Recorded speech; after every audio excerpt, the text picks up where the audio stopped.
So our fantastic fan stopped working suddenly and we have no idea why. And I took it apart. I expected to find maybe a burnt out motor or maybe that little switch that detects if the door is open. Maybe that switch went bad. I've taken it all apart and I was completely confused because there's no power here at all. And I started pulling the wires out. I just realized these wires go way back in the insulation and I have no idea where they go. I checked all the circuit breakers up front and nothing seems to be broken. After spending about 4 hours trying to figure this out, I went online and somebody suggested these fans have a switch in the wall besides just the one in the fan. And lo and behold, I look down here and what does that say? Fan off.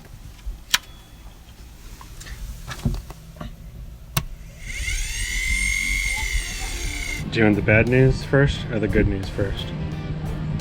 The bad news first. The fan's fixed.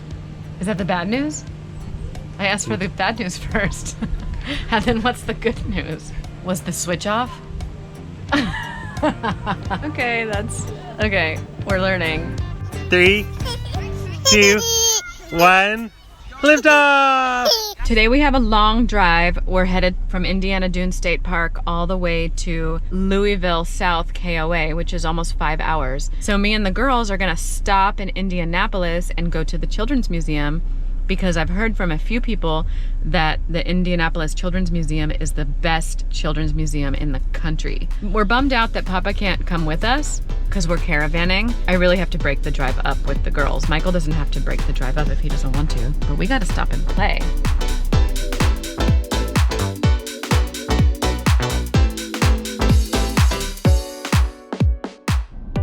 I thought you would be so happy we're stopping at Cracker Barrel because we didn't quite make it to the museum because we needed to stop. Everyone is kind of having a freak out. What is it?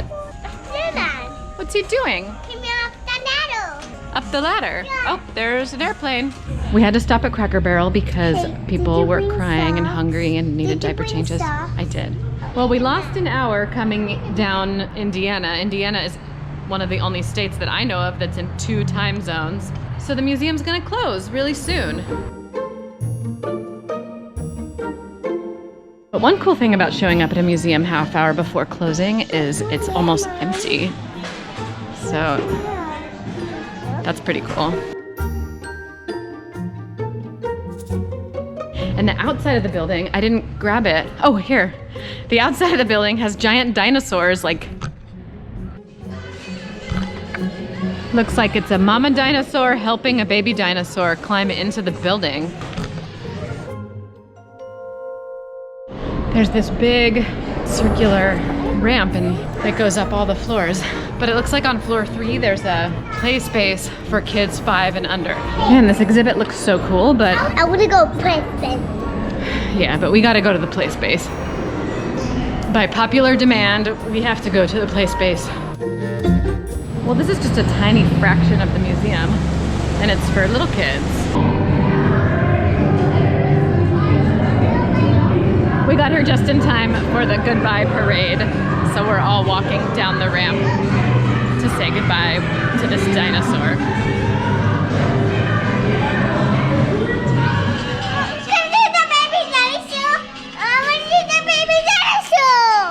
All right, that was a whirlwind. The difference now, I don't have 2 kids and a baby when I'm at a museum. I have 3 kids because Olive is walking and running around now. I really felt it today for the first time. So now we're gonna get back in the car and head to South Louisville. Probably not saying Louisville the way people from Louisville say it. South Louisville, KOA, 2 hours away. Wish me luck.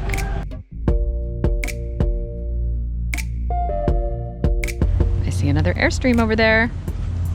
We're in South Louisville, KOA, and me and the girls are gonna go to Lexington to go play somewhere for a few hours and then make the drive to Knoxville, where we got a hotel with RV parking because Michael is really sick.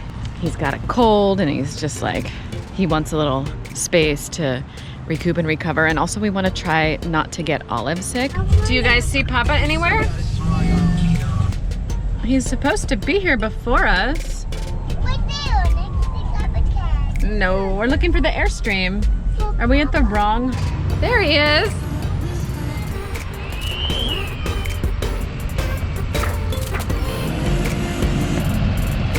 Do you think it scratched it? Probably. Oh, yikes.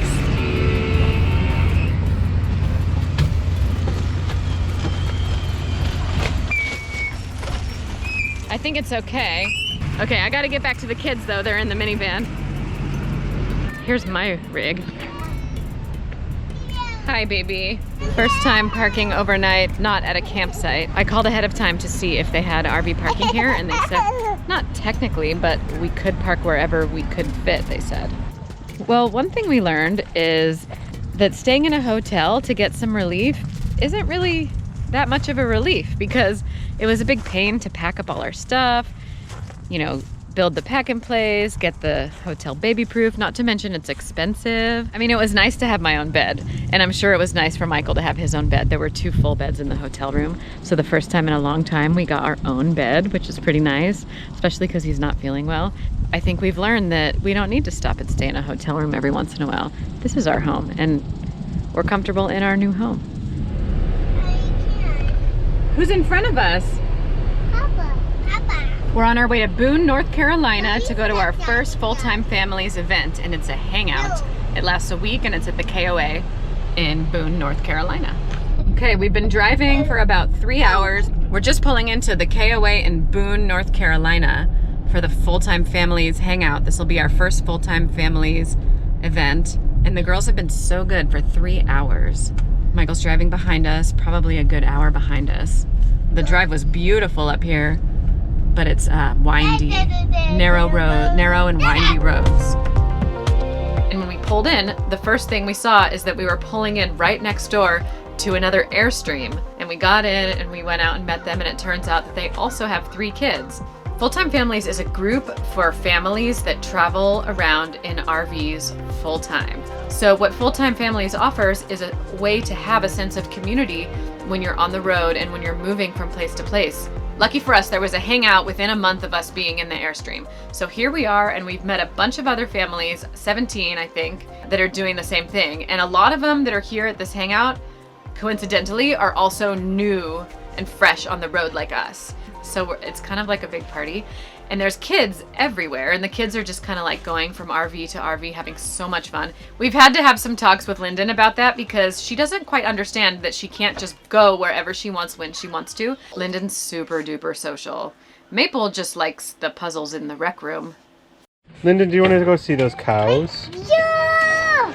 Look at this thing. Moo! Hello to you. Moo! Moo! Moo! Yesterday, there was 9 a.m. stretching at somebody's campsite. You could bring your yoga mat and just stretch. There was somebody leading it. There was a coffee talk at the playground. Yeah, 1 p.m. there was crafts. They were making dream catchers. And then 4 p.m. there was mini golf. At 6:30 we had a taco potluck. It feels like summer camp, but for the whole family. You're hitting the camera, baby. And you're pouring soap on the floor. It's hard to vlog with little kids. Well, we just pulled up to Foggy Mountain Gem Mine. This is our first Fulltime Families field trip. Anyway, we're nearing the end of our first Fulltime Families meetup. And look at this beautiful field. There's goats and cows. They're not here right now though. There are 2 other Airstream families here. That's my favorite thing, is to see the insides of other Airstreams that have kids, to see how they're fitting. And then there's some people here that have big 5th wheels and stuff like that. And we got to experience that last night. One of them had a movie playing outside of their RV, and everyone had blow up couches and chairs and stuff, and everyone was eating popcorn and watching a movie. There's a monitor on the outside of their RV. I've never seen that before. Our editing laptop broke because Lyndon decided to stand on top of it. But Papa was able to just fix it with all these tools right here. Look. The data cable comes attached to the display, so you can't just get a new display. You have to reinstall the entire assembly. We thought that the computer was ruined. It's not. He fixed it. Good job. Look at all these steps. Look at that. 32 Holy steps. Moly. Can't believe it works. Ta-da! And I'm thinking about what a small amount of footage I've actually captured while we're hanging out with other families. It's because I don't want to freak anyone out. You know, we're meeting all these people for the first time. We're like a little nervous. We want them to like us. Sounds like I'm in junior high or something. Well, it feels like a Fulltime Families event is kind of like speed dating, but for road friends. Being on the road can feel a little bit isolating at times. So it's really important to be able to build a community of people that you like spending time with. We met Jessica and Jamie at the taco potluck, and right away I just got a good feeling from them. And we seem to have a lot of things in common. They have 2 little kids under 4, and Jamie works full time, so Jessica is with the kids a lot during the week. They also drive 2 separate vehicles. They live in a converted city bus that they converted themselves, and she drives a minivan just like me. So the more we got to know them, the more we kind of figured out that we might be good travel companions. So we're gonna go to Asheville together. Maybe we'll even have a chance to take a tour inside their city bus while we're hanging out in Asheville.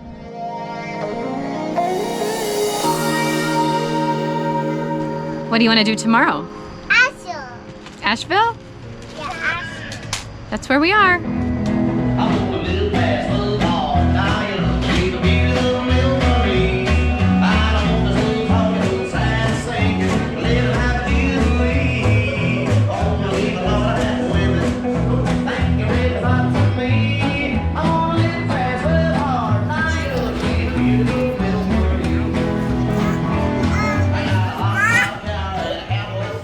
You guys are so cute. Take me to the railroad.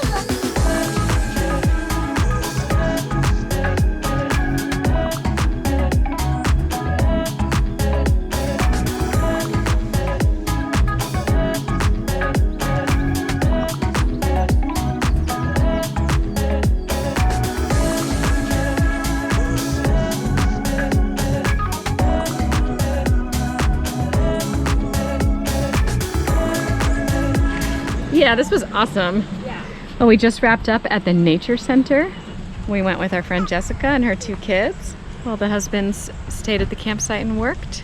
We saw a red panda, otters, a bear, 2 bears, a wolf, and a coyote. We're at Asheville KOA. If we want to stay tonight, it's Friday, we have to switch sites. So I'm going to the office to just check in about that. See how close these RVs are to each other. During the week, it's just about like every other campsite is full, but then the weekend comes along and then RVs pull in between what you think is your backyard, basically. So they're right on top of each other. So out our bedroom window, we basically just look right into another RV's bedroom window. It's so close. I'm talking about like a foot away. But supposedly we're moving to B10, which is across this play area over there. Plus we want to hang out with Adventures with Gillie tonight. And they're going to be here tonight, and they're going to be in B6, so we should be next to each other pretty much, and that will be so fun. Ooh, look, a train. So I'm at B10 just checking it out. It's a back in, and it's in a corner next to someone who's permanent, someone who works here.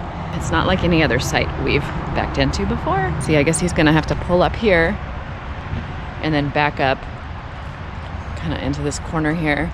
I don't know, it looks kind of hard to me. I guess I'll go pack up and get the kids out of the trailer and we'll move campsites. Look how pretty this is. It's right on a creek.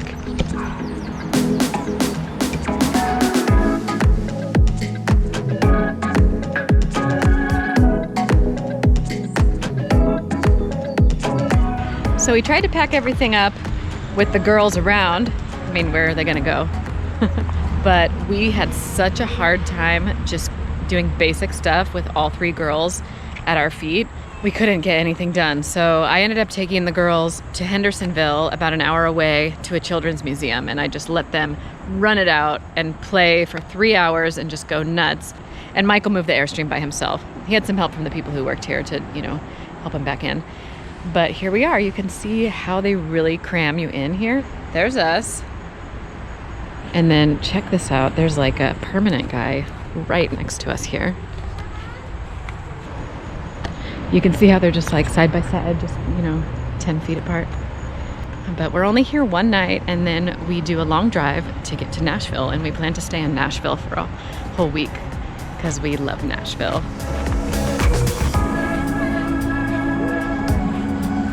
And I'm telling you, the wide-angle lens makes it look like there's more space in between RVs than there is, but it's really crowded.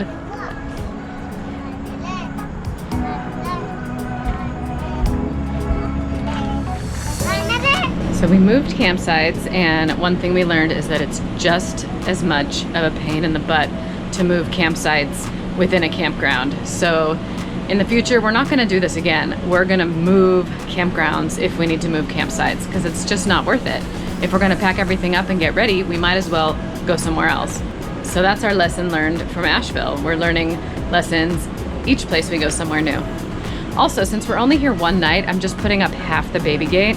We're having friends over for dinner, so I wanna have the option to put the baby in the baby gate, but I don't wanna deal with the whole unwieldy thing, so I just put half of it up.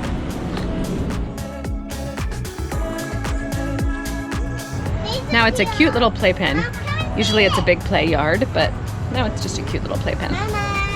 Okay, what do you want to show me? Oh, look who's Walter.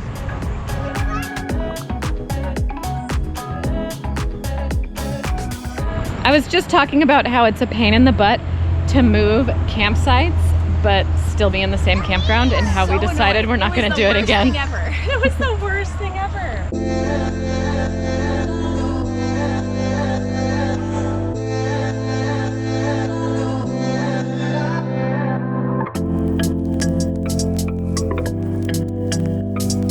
I'm here with Jessica from Adventures with Gillie. We met Jessica and Jamie at a Fulltime Families event in Boone last week. And Jessica and Jamie are our first road friends. And we continued the caravan on down the road to Asheville, and we've been hanging out in Asheville for a week. So we asked Jessica if she would be kind enough to show us the inside of her converted city bus. And this is it. This is Gillie. They converted it from scratch themselves. I think it took them 2 years. We went to a tiny house festival a couple years ago and were introduced to the idea of converted buses. A few months after that, we bought this. It's a 97 Gillig Phantom. We went city bus for more ceiling height, and it's also wider, which is very nice. It's still a work in progress for sure, but it's livable, it's comfortable, and we just needed to hit the road and have some fun, so here we are. Yeah, and you just gotta back up, and then you put it up like that. Wow. Yeah, see? There you go. That's a big bunk. It is. Look! eBay. We bought it on eBay, actually. We looked everywhere, and so that was weird, bidding on a bus, having no idea what you're doing, and then we won the bid, and we were like, oh crap, we bought a bus. So we bought it from Johns Hopkins University. I mean, it was seats, the whole Monty. You just start taking the seats out.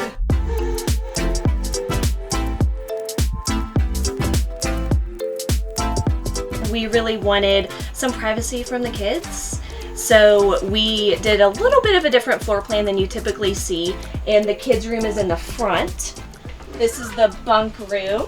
We have 2 kids. We have a 1-year-old down here, so Jamie built a little gate to keep her safe. And then we have a pocket door right here. So it closes.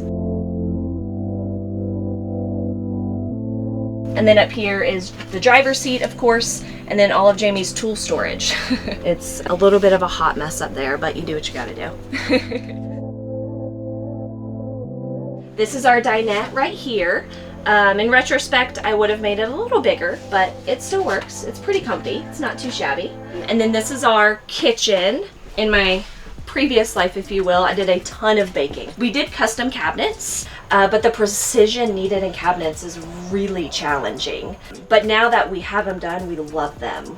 And then down here, like I actually measured like an avocado oil bottle and for the height. So that's the height we made it. We did a mini split, which is amazing. It's super efficient. We come into the main living area, which I really like. Because that way, once the kids are asleep, then we can still live life. So this is our room back here, the master suite, if you will. We have a queen bed back here. We could have fit a king. I fought Jamie on it, but he went out. We went queen. But we're still very comfortable back here. And then he gets a whole side of storage, and then I get the other side. We have our shower over here. We actually tiled the shower. And then we went with the famous Nature's Head toilet. the composting toilet. We like it so far. It was a little bit of an adjustment, but we think we've figured it out. The speakers are awesome. We put them all throughout the bus. So here's one up here where they're in the back bedroom. They're up in the driver's area. We're eventually going to put one outside, and you can play it all throughout the bus, or you can pick one area to only play it in. They're totally worth the extra work. It was a really fun challenge. I can say that now on the back end, or mostly back end. You have to have thick skin to get through a conversion. I will say if you're gonna do one, maybe don't do one with a 1-year-old and then have another baby in the middle of it, but it's totally worth it. So we've been staying in Asheville for about a week now, and tomorrow Michael and I are hitting the road to go to Nashville, and we're gonna have to say goodbye to Jessica and Jamie, which is a little bit bittersweet because it's been so great making new friends on the road. Yeah, so we're on Instagram at Adventures with Gillie. It's Gillie. If you have any questions, if you're considering a conversion, if you're in the middle of one and need encouragement or anything, please message us. We love to help people, so don't hesitate to reach out. Maple, what instrument is that? A trumpet. A trumpet? A trumpet.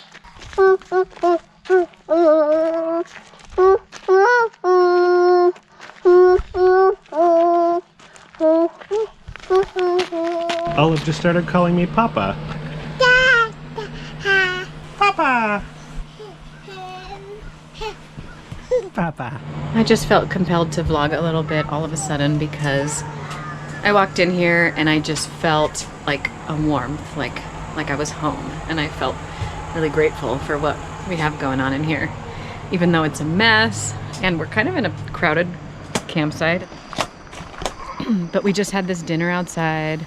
It's just a perfect night. Everything feels right, and I think we're doing the right thing. I'm not gonna lie, there's been some ups and downs in the past month and a half, but right now everything feels right. It's a bear. Oh my goodness. That was a bear. Wow, that bear was like 5 feet away from our car.